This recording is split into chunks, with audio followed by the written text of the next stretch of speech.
Deep breath. Yeah. Deep breath, everyone. We're going to Game 7. This was about to be a totally different show, but we're not going to talk about that because, in case you missed it, the Oklahoma City Thunder prevailed over the Rockets 104-100. This is Boomtown Hoops Live. I'm your host, Bobby Howard. With me, as always, we got Cody, Jesse, and Josh, the squad. Weston, I don't know what's up with him. He's probably just running through the streets right now. I don't blame him. It's raining. It's a good time. Anyways, we got a big crowd on hand tonight. Let's just get right to it. Incredible game from Chris Paul, Captain Clutch. Absolutely was the story down late. So, Josh, tell me about how incredible Chris Paul was. I mean, we don't need to hear it. We honestly know, but I want to hear it again. Point guard mode. I mean, full on point guard mode. I mean, it's just it can't be overstated how unbelievable Chris Paul is at the end of the game. I mean, it's just get out of his way, give him the ball, let him get to his spots. He's hitting threes. He's smacking Covington on the booty. He's looking amazing, man. He just feeds off it, and just it's so insane to see just the total juxtaposition of watching Russell Westbrook be so bad at the end of the game and Chris Paul be so amazing at the end of the game. It's crazy. It's almost like too many emotions flowing around at once. And just, Chris Paul at the end of the game, it's hard to overstate it. He just absolutely – it feels like nobody else even scored in the fourth quarter except for him. I mean, it was just complete takeover in every sense of the term. He was awesome. And Billy made the mistake of taking him out for like a minute and a half, and it started to slide away from us. Billy took a smart timeout to rectify that bad decision, got Chris Paul back in there. Boy, the emotions are running high. I'm fired up. Unbelievable. I can't say enough about Chris Paul, just absolutely playing out of his mind, and it's been amazing to see. If you want to win in the playoffs, you need your leaders to step up, take big shots like that. That is exactly what Chris Paul did. And they go down 6, and it feels like, it's slipping away a little bit here. Chris Paul hits 2 threes, ties the game. I mean, just every time you needed it, he was there. He just, like I said, it can't be overstated. He won the game for us. He put the team on his back and won the game, which is what you expect a leader to do. Unbelievable for Chris Paul. That was, and you know that's got to feel good for him doing it against the Rockets. If he wins this series, oh boy, the trash talk is gonna be flying. Oh yeah, I gotta just say it before I move on to Cody's take. The butt smack is one of the most disrespectful things I've ever seen. That was awesome. Yes, I have no idea how that's not all over Twitter. It might be. I haven't really. That's after he did stick and bake on Jeff Green and said he can't guard me. He can't guard me. Then they put Covington on him. He does that, and he gives him the light little spank coming down the floor. I mean, just embarrassing people. Just unbelievable. I didn't expect this to be the season where I fall in love with Chris Paul, but here we are. Here we are. Weston is definitely running through the streets right now.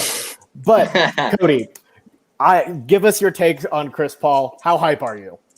Man, he was great tonight. I mean, he had everything working. Mid-range was working. His threes were falling late. Like you guys said, he was smacking guys on the butts and talking mad trash. I loved every minute of it. Get down 6 and you're thinking, man, how are we going to come back? And then Chris Paul hits 2 quick threes. We go on a 12-2 run to close the game. Most of that's, Chris Paul doing. He's finding ways to get the ball in the basket, and it's just truly magical to watch. I can't wait for Wednesday night. I absolutely, Bart Scott voice to the max. Can't wait. I'm pumped. Jesse, I want to hear it. Yeah, I mean, I was worried when we were down 6. I'm not going to lie. But Chris Paul just absolutely took over the game, and it was nice to see. So hopefully we can see more of it in Game 7. We only need one win, and we're out of the series. Anything can happen. Absolutely anything can happen. The Founders are going nuts over here. Dylan just bleached a lightning bolt into his hair. I'm with it. Look, I'm for it. I don't know if that should be just like team bonding thing. Everyone lightning bolt it, but I don't know. So as there's a duality to everything. And as great as Chris Paul was, Russell Westbrook was awful. Yeah. Now, this little banner is obviously a joke. Westbrook doesn't care about anyone but him and Spalding. But that was honestly, when a lot of people were talking about the negative of Russell Westbrook coming in to the game, I think that we really saw that materialize here. A lot of really sloppy, bad turnovers. Houston just didn't look like themselves in the games they were winning. Josh, just tell me what's your take on Westbrook? Do you think he can turn it around and be a impact and really hurt the Thunder down the line, or do you think this is just kind of what we'll see going forward? Yeah, I think he did. He definitely turned it around. I mean, one thing that Russell Westbrook will do is never lose confidence. He'll never stop shooting. That's not in Russ's nature. But boy, I mean, he was terrible. He was terrible. I mean, how can you say anything else? I mean, several just really bad turnovers. That air ball was. I thought surely he was fouled or something because he airballed that horribly. It was way short. I don't know if it's jitters of playing the Thunder plus the fact that he's the first round thing. I mean, the pressure on Russ is just insane in this series, and it looked like it got to him. I mean, it looked like it got to him. He's coming off the injury, which doesn't help either. You know, he hadn't played in the series after the last game, so he's rusty. He's got all the pressure in the world on him. It's his former team. Chris Paul, the guy he was traded for, is balling out on the other side, and it's just all that combined. It's crazy to see Russ, because normally the Russ that we're used to killing us at the end of games is taking bad shots and, flailing around, jacking up threes. But this game was just horrible passes that were just turnovers everywhere. He was trying to do the right thing, which was feed it out to the shooters that he was getting open because Russ is such a threat getting to the rim. That's what made this team work, was Russ's ability to get to the rim. And when everybody crashes down on him because he's Russell Westbrook, he finds one of their zillion shooters. But he would just kept airmailing passes, throwing passes. He just threw passes out of bounds. There was one, I think he was throwing it to Jeff Green. He was just standing on the left wing, and he just threw it out of bounds. He wasn't even driving. I don't know. He was just in a funk all game, and he helped us tonight. He helped us win a playoff game, which is something we wanted him to do. So thanks, Russ. We appreciate you. And, boy, if he plays like that, we're going to win Game 7. I can't imagine him playing like that again, but, boy, I feel for him. And my feeling bad for him does not even come close to outweighing the hype of the win, but I do feel bad for him. I really do, because he's going to get just tarnished on Twitter. He already is. It's going to be rough for him. Yeah, it was a tough go for him. Tough go for Houston all around. I do feel bad. His face after that last turnover, it hurt me a little bit inside. That was hard to see. Cody, do you have any sympathy for the Brody? No. He's not part of the Thunder anymore, man. He's one of my favorite players of all time, but he plays for the Rockets now. So no, I have no love for him on that. It's tough to blame it all on Russ, though. You look at the other two Houston players, they're supposed to be their star players, Harden and Gordon and Russ. Those three together, they had 16 turnovers combined. That's out of the 20 turnovers that they had as a team anyway. So, I mean, just really sloppy play from Houston down the stretch. And, man, I would love to see that happen in Game 7 again. Definitely. Now, we talked a lot about Russ, but we got to talk about the second best player. And to me, he was the story until Chris Paul took over. I don't even know if I need to say it. I think it would be improper if I just said his name. Let's just play the music. That is right. He did something. Let's go. Did something More than time. something. Yeah. We were worried. I got to say, it looked bad early on. Gallinari was ice cold early. You can tell they're trying to establish it. But overall, finished with a really good stat line, 25 points, 9 of 17. Jesse, what are your thoughts on the Italian stallion getting to work today? Well, I'm glad.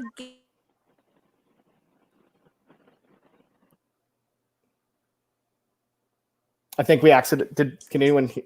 I think we lost you there. There she is. Run it back. We got you. Start over. Can you hear me now?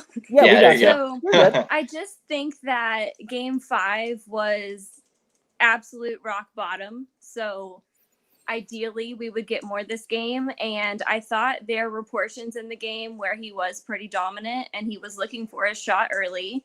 And there was that section in the third where he kind of took over whenever we needed somebody to score. So no complaints from me with Gallo tonight. I thought he looked insanely better than in Game 5.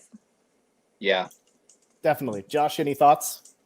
Oh, yeah. Gallo brought it, and we needed it because he was, just We said it, and we don't want to just bash him again. Had a great game, but game 5, 1 point, and it came on a technical free throw that he didn't even get to the line. He did nothing in game 5, and tonight, Dennis didn't really do much anything. He had 6 points going to the fourth quarter. Shea didn't play that well. CP3 needed somebody else, and Gallo was somebody else. I mean, 9 of 17, you have it right there. Yeah, Gallo, he heard the criticisms, and he came out cold. And we were all giving Gallo a lot of grief, and rightfully so. He played really bad the last 2 games, but boy, Italian ice is back, baby. And if Gallinari is like that in game 7, again, I feel that, boy, if he's making his threes, he's the one guy on the team who, there's other guys who can, but Gallo's the guy who is that's our 3-point guy. He needs to be hitting those triples, and he was, and boy, we needed it, and he stepped up. He stepped up big time. How did it take us getting to a game 7 to just now get to Italian ice as a nickname for Gallo? That's brilliant. That is top tier right there. Yeah. Okay, so Cody, I want some quick thoughts on your quick thoughts on Gallo. We got to move on to Baisley because the chat is blowing up about Baisley. I got to show him some love, but I don't want to leave too early on this Gallo thoughts. So, Cody, any thoughts on Gallo? Yeah, he was pretty cold to start the game. Finally got his offense going. Was starting to hit some threes. Took good advantage of a lot of mismatches on some switches that they were drawing. And he's just so much bigger than a lot of the Houston Rockets guys that it's just easy for him to get those tough, turnaround or mid-range shots over. It's barbecue chicken sometimes. So he played really good. Baisley, man, Baisley was fantastic. So I'm ready to hear you guys' thoughts on that. Yeah, K Savage, he's here for the Baisley praise. I think he's just here for it, honestly. Yeah. Sean thinks he needs 30 minutes in game 7. And I guess what our talk about this really should be about is Baisley versus Adams. Because while Adams was impressive, 14 rebounds, that's great. There were a lot of issues. I feel like the impact of Steven Adams isn't really being felt. He's not finishing very well at the rim.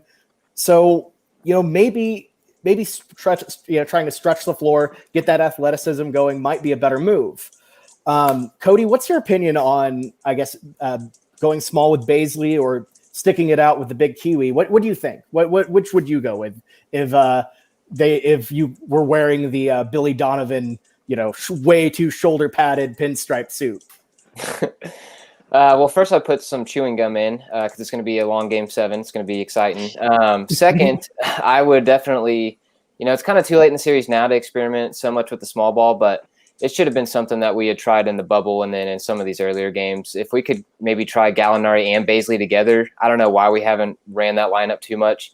It's like I said, it's probably too late to try it now, but it would have been interesting. But yeah, Adams is feasting on the boards. You see 2 to 3 Rockets every time there's a defensive or an offensive rebound.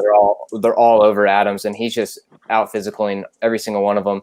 So it's awesome to see him, feasting on the boards like that. But yeah, we're gonna need to hit some shots in game 7. So if we can get some people out there that can actually spread the floor, create some space for our guards to penetrate the lanes and get in around the bucket, I'm all for that. So, but Billy Donovan, he is shown a fascination with playing a traditional 5 in this series, a lot of minutes. So would not be surprised to see that happen in game 7. Definitely. Josh, your thoughts? Yeah, the third quarter of this game, there were spots where it got a little dicey, and Baisley was huge. And he only took, I think, 2 shots, unless I'm misremembering. I think he only took 2 shots. He hit 1, but he got 8 points because he got himself to the line. He was just making plays, just making an impact out there, and I just am blown away by Darius Baisley, the rookie who didn't even play in college, the intern. He just looks like he's just playing a pickup game in his home city. He is so relaxed, and I can't imagine the emotions for him and the nerves, and you don't see it at all. He's got a crazy bright future, and he was awesome. He was huge in keeping the game and giving us the lead at the end of the third quarter. Gave us a few minutes in the fourth. I wasn't a huge fan of the Nerlens, Baisley, Dort lineup. That was very clunky, but he was great. Darius has got a real high ceiling. I don't think he's getting 30 minutes, but hugely impactful, and he's had a great series, a great bubble. Baisley has been awesome. The intern is graduating into a more full-time position with the company. He's the man. Yeah, and hey, I gotta say, he's already getting superstar calls according to Rockets Twitter. So if you know. Yeah. Jesse, your thoughts on Bubble Baisley, Bay's God, the brunch god at night. What are your thoughts? Yeah, it's nice to still see him be able to knock down those shots. Also, I mean, we already kind of touched on the free throws. He was able to get to the line. I just don't think you could really ask much more of him than what we've seen in the bubble. And it's been really refreshing. So I would like to see him get significant minutes in Game 7. Probably not 30, but I do think he's a solid option. And I'd like to talk more about the possibility of going small, but I mean, we're too far into the series now. I mean, Billy's made it quite clear that he wants to play the normal starting 5 or rotate Dennis in at the end. So as much as I would love to get into that, and I think it's a good option, I think Billy's made it pretty clear he's not going to do that. So no, Billy likes the traditional 5. We've learned that if this series has taught us anything, it's that we're gonna have a big out there. If it's not Steve, it's Nerlens. Pretty much at all times. Maybe he's just playing the long con here and is just going to pull the rug out under our feet. That'd be incredible. And just go put like Lou Dort at the 5, get real weird with it. You never know. I don't know. Just a show of hands on this question from Weston. Oh, there we go. Yes. There we go. 75%. That ludicrous take. Yeah, in case you missed it, he basically said the game was rigged for Thunder to win. So moving on. They were leading at halftime, bro. Exactly. Sean with the most important thing. Agreed. Covers the Rockets, basically implied that the game was rigged for the Thunder, which is just anytime if you're a Rockets fan and you have the feel that you are about to complain about the refs, don't. Just eat it, don't say it, because nobody gets the benefit of the whistles like the Houston Rockets. Nobody. So let's pump the brakes. Yeah, it's ridiculous. I don't know. Let's just. You have a team that shoots 50+ threes, and you still lead the NBA in free throws. Think about that for a moment, ponder it, and move on. True. So, I found an interesting question I saw in the chat here. This is a little more macro, thinking about overall Thunder. When was the last time we won an elimination game? With our backs against the wall. If you really think about it, I mean, I guess it would be 2014 against was the Utah series 2-2. Wait, no, we didn't win the series. Didn't in the Utah series wasn't an elimination game when they were down by 30 and they came back? It was the Thunder were down 3-1 in Game 5 and made that. And they went down 25 or something. Yeah, that's when that was, and incredible night, one of my favorite playoffs. This team's won more playoff games. This team's won as many playoff games as Russ and PG did together combined. Playoff P, bro. Oh my gosh. P. Oof. I'm not gonna lie. Pandemic P. I'm not gonna lie. I was really worried about getting Lillard timed there. Brian Anderson was calling the game. I felt like a crazy deep Harden 3 that just rips our hearts out and ends the game. I had that thought for a moment. I was just like, I'm gonna have to go on with my friends, and it's gonna be tough. But oh man, so incredible game. Obviously, we're all excited to be talking about more Thunder basketball. Mm-hmm. Game 7. What is your one big key? The one thing the Thunder need to do more than anything else to win this game. Josh, take it away. Ooh, that's hard. There's a lot of things they need to do, but maybe force turnovers again. Force turnovers, that was awesome tonight. Getting some transition buckets, the Rockets not having so many chances to hit threes, because it seems like the first 2 wins kind of relied more on just hope the Rockets get kind of cold. And they did tonight at stretches, but tonight it felt like we made it happen more. They got some turnovers, we got some transition. But as long as somebody alongside CP3 gives a big game, it feels like we're just in good shape. As long as there's at least 2 Thunder players that you can say legitimately are playing well, any combination of Chris Paul and Gallinari and Dennis and SGA, any combination of that group, we're going to be in good shape. And especially if Russ plays like that again. But can we count on that? I don't know. You don't know where Russ is at, and that's the scary part of it. But true. Boy, it's gonna be interesting. I'm just going to take my take from Baisley's stand here because all the Thunder need to do, stay consistent, weather the storm, and then just out execute the Rockets. I don't have the numbers in front of me, but there's no way that we aren't severely outplaying them in clutch time in this series. That's just my memory or thought, but there's no way the point differential is heavy in our favor. Houston's 3 wins, they just really get the game carried away. Yeah, bury the Thunder with runs, and the ones the Thunder have won have been really tough. Will I eat the ingredients of a cake if we win Game 7? People are asking. I'm worried to see where the people are who are asking that. Is that one of your friends, Bobby? I mean, maybe, hopefully. I hope it's not a yeah, it is one of my friends. All right, good. Definitely not a rando. That would be a problem. Jesse, what's your one? Let's move on from the cake stuff. Cody, what is your one? Oh, synergy. It all comes together. Okay, if it's a fully baked cake, I would eat the cake. But if I having to eat raw eggs, no, I'm not doing that. Anyways, enough about the cake. Nobody wants to hear about the cake. Cody, your one takeaway. Or takeaway going into Game 7. I think that we got to limit our turnovers. 19 turnovers tonight. We obviously turned them over more. They have 22, but 19 turnovers in a basketball game is tough to come back and win. Obviously, we did it tonight, so it's plausible, but I would really like to see those turnovers 10 or under. And if we can do that, and I'm going to add one more, if we can get to the free throw line more than they are and we can make our shots, I think we're going to be in good shape. For sure. I agree. Jesse, what do you think? I mean, Game 7. I wanted to win in 6. I didn't want to go to Game 7.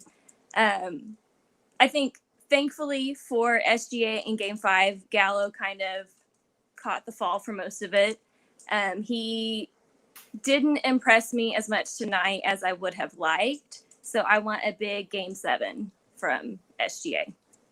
Definitely. I think SGA has been someone I've really wanted to see, really step it up a little bit. We've seen flashes of it. I agree. But he's getting decent shots at the rim. He's getting wide open looks. He just needs to convert on it. And that's the thing is the Thunder are getting good looks. And when this game shifted is when the looks just started going down. So you just got to trust your looks, trust the offense that's in place. And I think the Thunder are in good shape entering Game 7.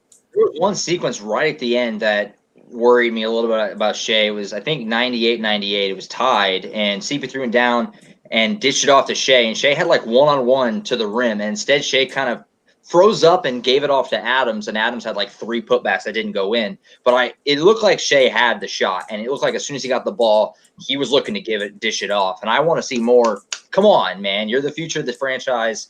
Take that thing to the rim and let's get the lead here. I didn't like that. He just need him to be more of a killer. He's very, very good. Just trust yourself and you'll do it. Yeah. One thing I am kind of worried with SGA, his defense has been atrocious these past 3 or 4 games. They are switching. Yeah. They are switching on him every single time, and they are taking him to the basket. It is terrible. He needs to bulk up. He's got to do something to have them stay in front of him, or I don't know what he needs to do, but he's got to do something. Defensively, he is definitely a liability, and that's it's to the point where it's definitely an off-season thing and not for sure not a thing you can fix by Wednesday. But again, he's got to get a little built.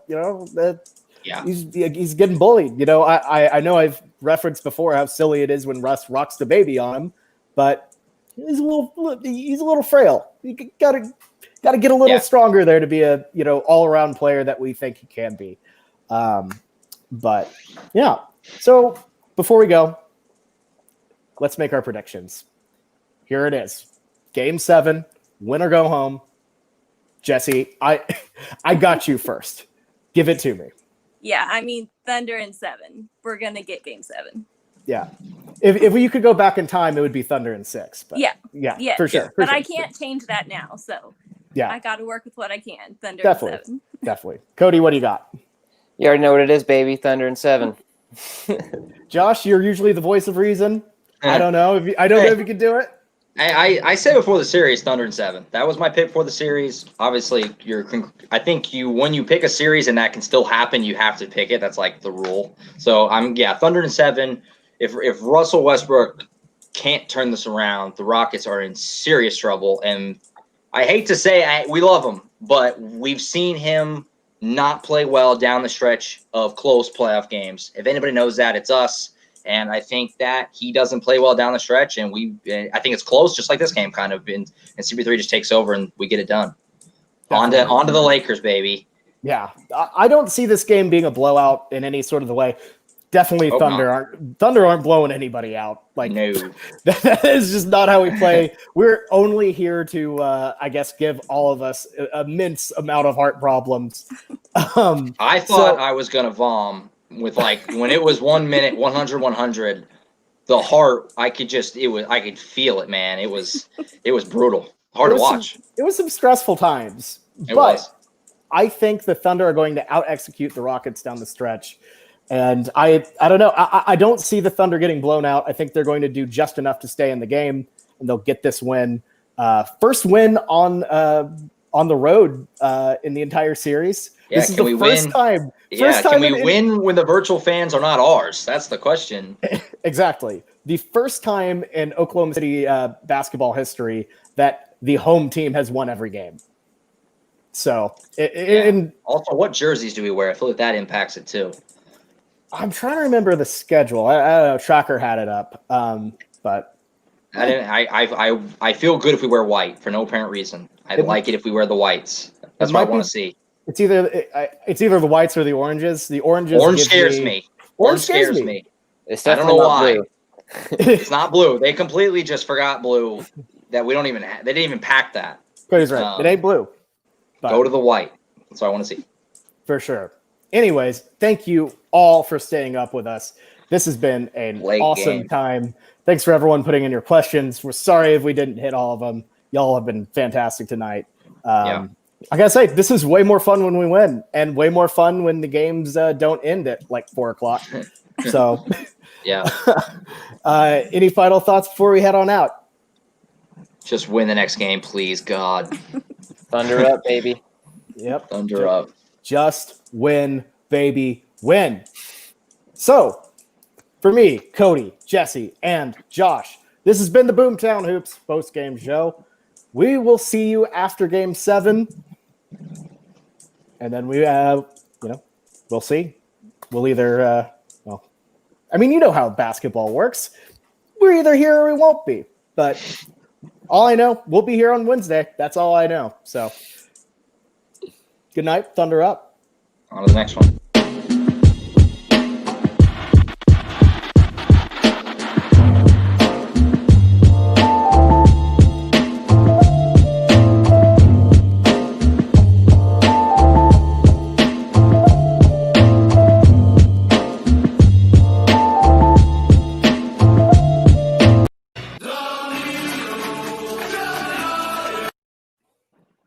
Give the people what they want.